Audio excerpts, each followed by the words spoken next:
Hello everyone, I am Ramya. I'm an intern at Lexis and Company. I hope you all are doing well and fine. So today in this video, I'm going to discuss about the grounds of divorce as per the Hindu Marriage Act 1955. So as we all know that in the Hindu Marriage Act, there are some provisions given regarding a valid divorce. That is, when the spouses can get divorce or appeal for the dissolution of marriage in the court of law.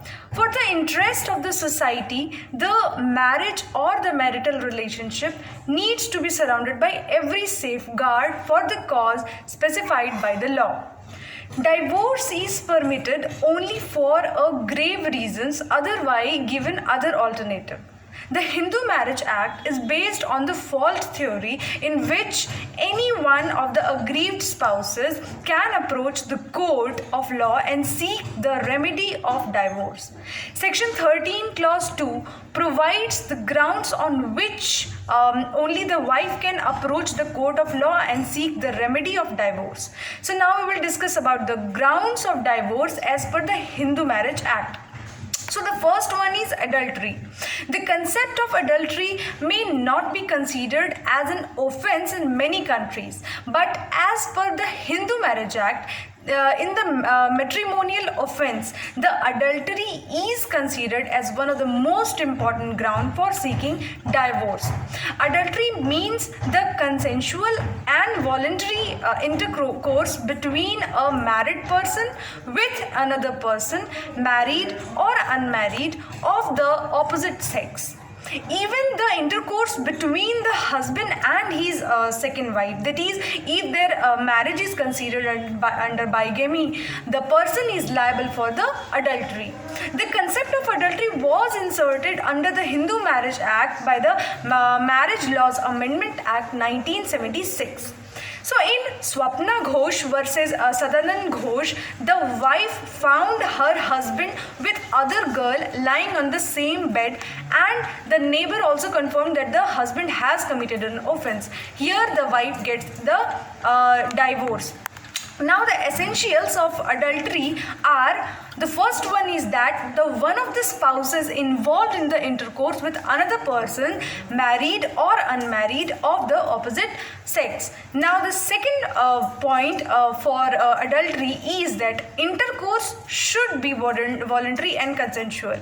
The third is that at the time of the act, the marriage was subsisting. And the last one is that there must be sufficient circumstantial evidence to prove the liability of another spouse.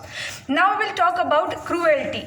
The concept of cruelty includes mental as well as physical cruelty. The physical cruelty means when one spouse beats or causes any bodily injury to the other spouse. But the concept of mental cruelty was added as the spouse can also be mentally tortured by the other spouse.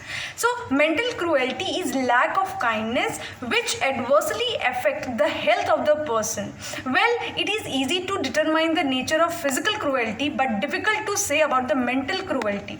What is considered as mental cruelty against husband by wife are humiliating the husband in front of his family and friends, undertaking the termination of pregnancy without husband consent, making false allegations against him, then denial for a marriage, a marital physical relationship without a valid reason, then wife having affair, wife living an immoral life, the constant demand for money, aggressive and uncontrollable behavior of wife against to the parents of the husband. Now we will discuss about the desertion.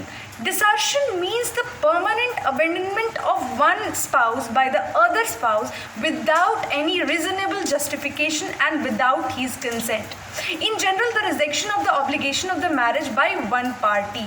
So the essentials for desertion are permanent abandonment of the other spouse, rejection of the obligation of the marriage, without any reasonable justification, no consent of another spouse. So these are the ingredients of desertion. Now we'll discuss about conversion. If one of the spouses converts his religion to any other religion without the consent of the other spouse, then the other spouse can approach the court and seek the remedy of divorce. Other grounds for divorce are insanity, leprosy, renunciation, and venereal diseases. As per section 14, no court will entertain the petition of divorce within the 1 year of the marriage, but can be entertained if the matter is related to bigamy and where the consent of the spouse was taken through misrepresentation, fraud, undue influence, etc. So I hope you liked my video. Thank you and have a nice day.